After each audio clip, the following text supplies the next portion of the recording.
so that you have some resistance. You don't want to be just pedaling in thin air and not actually have any resistance on the drivetrain where you're propelling yourself forward.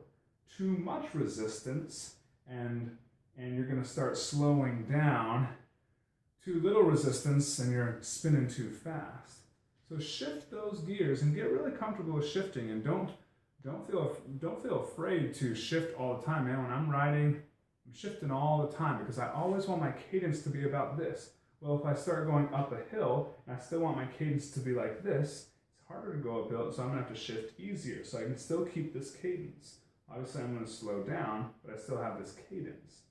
If I'm going downhill, sometimes a lot of us just like to coast, but if you like to really make time as well, you're even pedaling downhill. Shift into a harder gear and still be going that fast with some resistance there. So you're always pushing yourself forward. This right here is a little diagram that shows you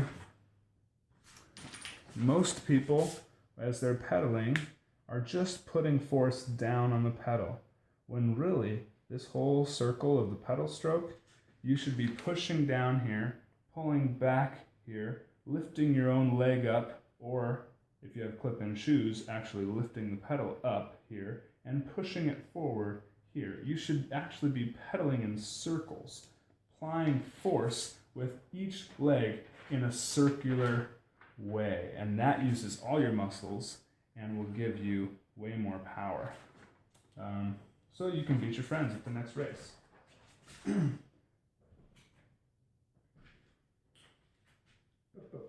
As you're shifting those gears to keep that cadence high, you might actually run into cross-chaining, which I'm going to take the phone right now.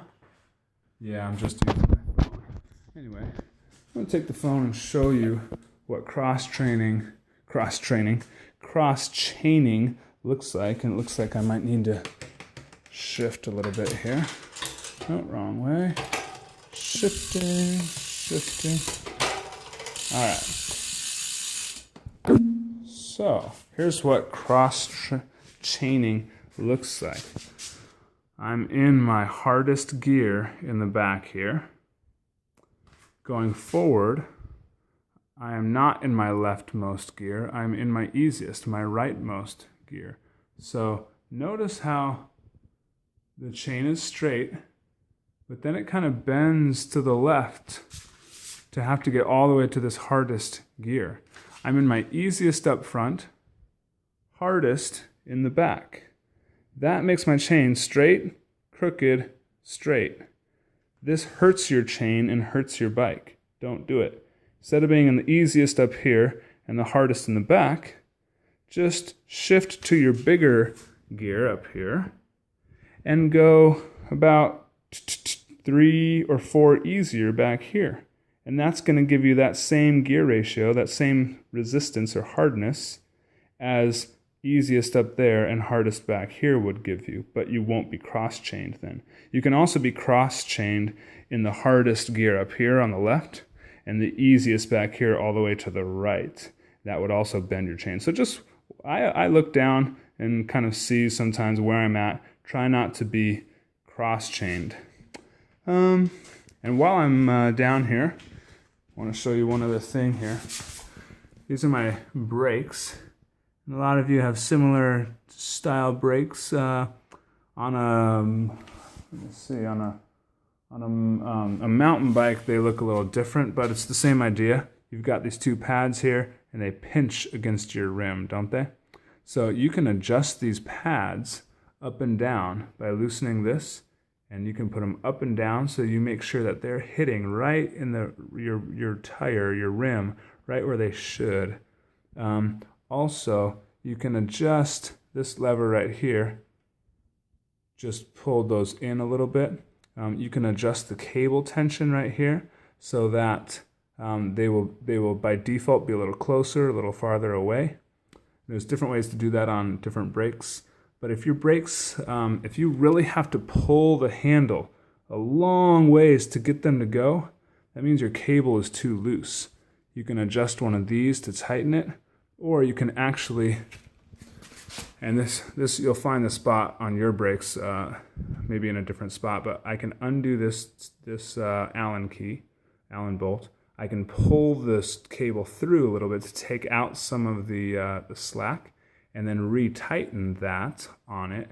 And now my brakes will be closer to the rim, and when I pull the lever of my brakes, I won't have to pull as far.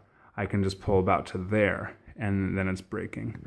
So that's just a note on how to adjust your brakes. Well, it's been good. Thanks for hanging out with me in my garage. Got just a couple more things to tell you. One is about drafting and teamwork. You use a lot less energy if you're going fast, if you're following right behind somebody, because you're in their slipstream. You're drafting off of them. You should be about, pros and people that I'm comfortable with. Sometimes I'll be just a couple inches behind their tire. Be like right here, even going like 20, 30 miles an hour. But usually I'm more like right here. Okay? And I'm just watching their wheel so I don't get too close or too far behind. And because I'm watching their wheel, they need to communicate to me, hey, car up, or point out the pothole or something, because I'm watching their wheel to make sure I don't overlap. Watch this. If I end up overlapping them and they move over, or I end up moving over for some reason, and I hit their wheel, I'm the one that's going to go crashing down, and they're not really going to feel it at all because they're sitting on their back wheel. Most of their weight's on their back wheel, and my weight is not on my front wheel, and so it makes me wobble and go down, and they're just fine. But if you ever get even if you're over here, okay, if you got a foot or two between you, and I get my wheel up to about where their wheel is, I better be careful, because if we start to drift towards each other, I could make contact. So I'm always staying a little bit behind their back tire. And if I'm going to pass, I make sure to get plenty of clearance and go around them, right? But drafting, man, you can use someone, if you're going downhill or there's a really strong wind coming, headwind, you can be doing almost no effort as you're falling behind them, and they can be going their hardest. It's incredible the amount of help that drafting gives, and that's why there are teams at the Tour de France, because teams work together. They all kind of work together until the end, where the teams line up. You might have seen a sprint at the Tour de France or something. Teams line up and they just follow each other, and the front guy does a pull, meaning they take a turn. You need to know that term. They are pulling on the front. They're pulling their team with them. They're doing a pull, and they just give it their all until they are done, and they have to peel off, and then the next guy gives it their all until they're done. If they time it just right, the last guy to peel off leaves the last fastest guy about 100 meters from the line, and he just sprints to the finish. And that's the benefit of drafting. So pretty exciting when you kind of understand all these tactics. The Tour de France becomes way more interesting. Also with group riding, look after your riding buddies. Don't just leave them in the dust. Give them a granola bar if they need it. If they have a mechanical breakdown, help them out. Be watching their energy levels. If they're not looking good, you might need to not go quite as far as you had hoped for. But teamwork and watching out for your fellow riders is kind of the good rider way. So, last thing we're going to talk about is handling. I'm going to move this to the side. Handling is how well you're able to maneuver your bike. And the ride I did today, there's a bunch of little bends and turns and rocks and ups and close trees that you had to get your handlebars through. It was pretty fun. So handling, rule number one, pretty easy. Don't lock your arm. It's going to make your shoulders and your neck feel really tight. Also, you're going to feel all the bumps. Little bend in your elbow. so that you've got a little cushion there and you feel relaxed up here. Weight shifting, if you are always sitting on your seat and you're going to turn this way, obviously you're going to lean this way a little bit, but that weight shifting is going to kind of come from your torso if you're sitting down.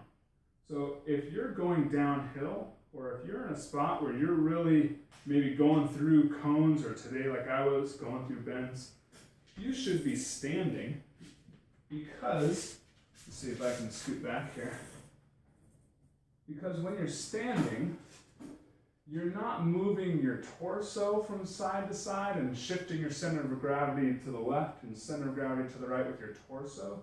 You're doing it more with your legs. So, if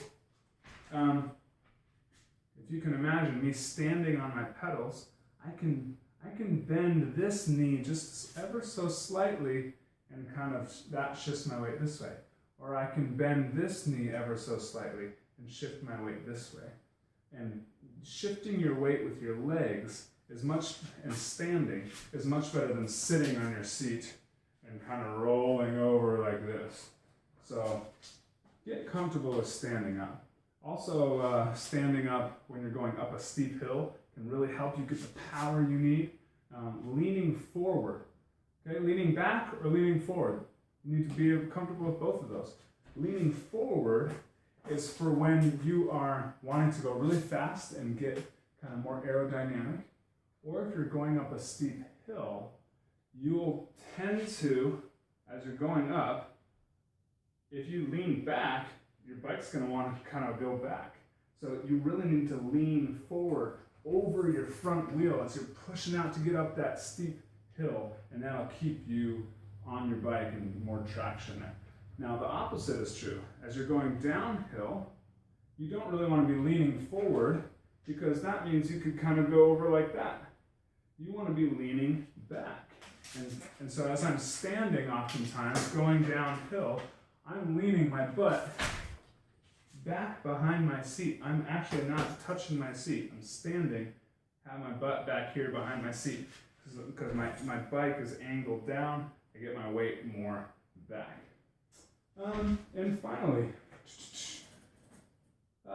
being able to ride with one hand is a really useful skill, because oftentimes I'll have a water bottle and I'll be riding along, take a drink with one hand, right? Or you can share it with someone else, or you can grab your phone, grab whatever. Be comfortable with riding with one hand. It's also, I think, a useful skill to be able to ride with no hands. And to do that, some of you have tried that and you think it's scary and it's hard. On some bikes it kind of is, but most bikes, if you have enough speed, okay, start by really actually kind of locking those elbows, getting your torso back, and then maybe get your kind of the front of your palm there on your handlebar. So you're almost to this no hands position, and then you have to give yourself a little push off so that you're sitting over your seat and you're riding now and you're no hands, right? The hardest part though is going from here. You don't take your hands off here because you're still leaning forward. You've got to push back so that your weight is up over your seat. Then you can ride no hands, you can wave, you can put on a jacket or take a jacket off. I do that all the time while I'm riding. So, yeah, I was just going to show you a quick aero tuck. If you often I've ridden my mountain bike like this, Witten Road on Canfield Mountain, and then just riding trails back to my house or riding the sidewalks or whatever, and you got a wind, I will take my hands and I will put them closer in to be more aerodynamic. I'll also bend over and be more aerodynamic, cutting through that wind. And you'll see some people when they're riding downhill, well, especially on road bikes, they will actually come off their seat and sit on their top tube and crunch down like this. And a lot of times, they'll even look up ahead, make sure they're okay, and they'll put their head down. And they're not even seeing the road in front of them. They're just kind of making sure they're staying in between the white lines or something. And they have their head down because that's actually more aerodynamic. So that's called an aero tuck, because you tuck in. That is a lot about bikes. Thanks for watching, and if you have any questions, feel free to comment if you can in this whole video thing, or let me know. Thanks again. I hope you love riding bikes, or find the love of riding bikes. You know what I mean? I just hope your life is good.